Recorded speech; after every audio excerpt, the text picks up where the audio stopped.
This isn't a light everything light, it's a light the right thing light. It's built small on purpose, but with the right rigging and the right mindset, this has become one of my handiest lights that I have on my truck. Now, Zhiyun did send me this unit over to test, but as always, I'm not here to sell anything, I'm just going to be showing you how I practically use this on set. What got me interested in this light was there were so many times on set where I just need a little pop of light somewhere just to accentuate something or draw the eye to it.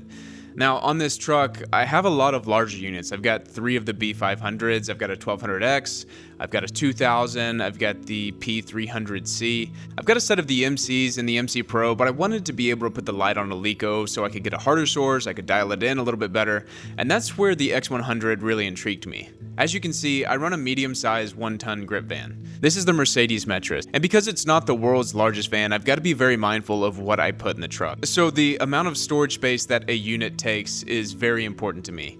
And with danger of stating the obvious, the X100 is a very small light. Here's the size of the light compared to my phone. It's an iPhone 15 Pro. And here it is with the battery attached. Lastly, here it is with the Bowens mount adapter attached.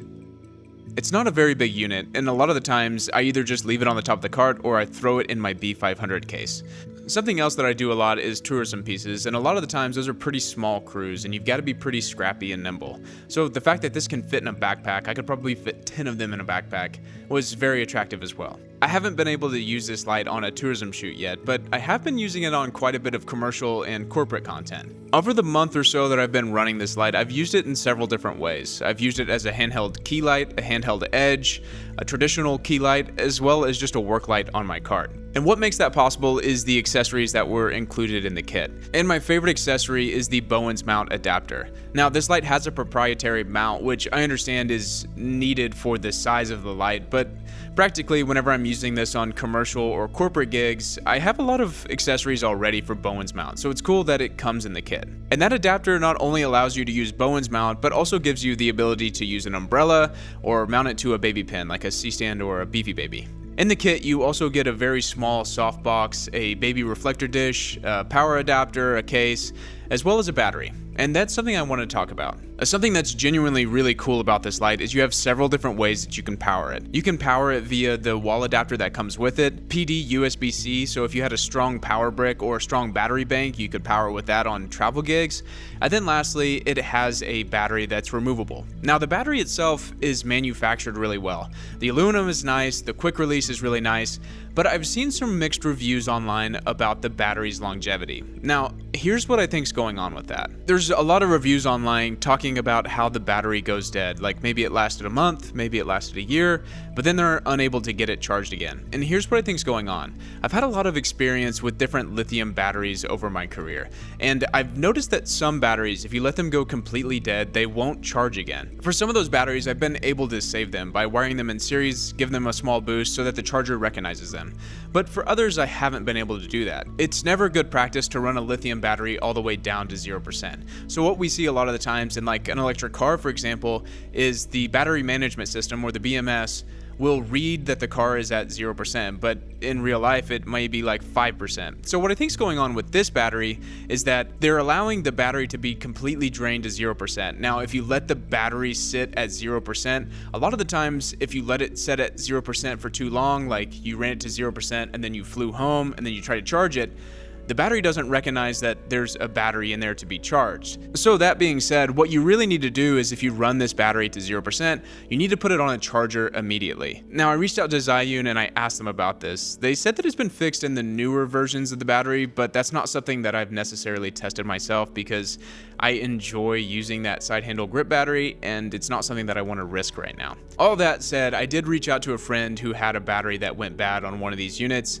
and that's exactly what happened. They let it go to 0%, they flew home, and it wasn't able to be charged again. So I think that could be a software thing. If the software could see that the battery has 5%-ish remaining and then they just cut power, that way that you're able to charge it again, but you would just have a little bit less runtime. Going into this light with that mindset and understanding that about the battery, having that assumption, I'm hoping that I get a lot longer life out of the battery because I genuinely enjoy using that side handle grip battery. It's a great kind of nostalgic feel with that grip battery. It feels like an old camera, but it's also very handy. I've used it a lot on set where someone will just Hollywood a light light and give a scene an edge if we're running quick corporate content. So having that built in all-in-one unit with a very nice quick release system has been very handy. Now I want to talk about the light quality. This is a 100-watt cob light, and it's a very small, punchy source. It's a lot brighter than what I expected. Now, since I got this light, they came out with an RGB version, which I think is cool, but practically, I'm typically living in the bicolor zone, so being able to go from 2700 to 6500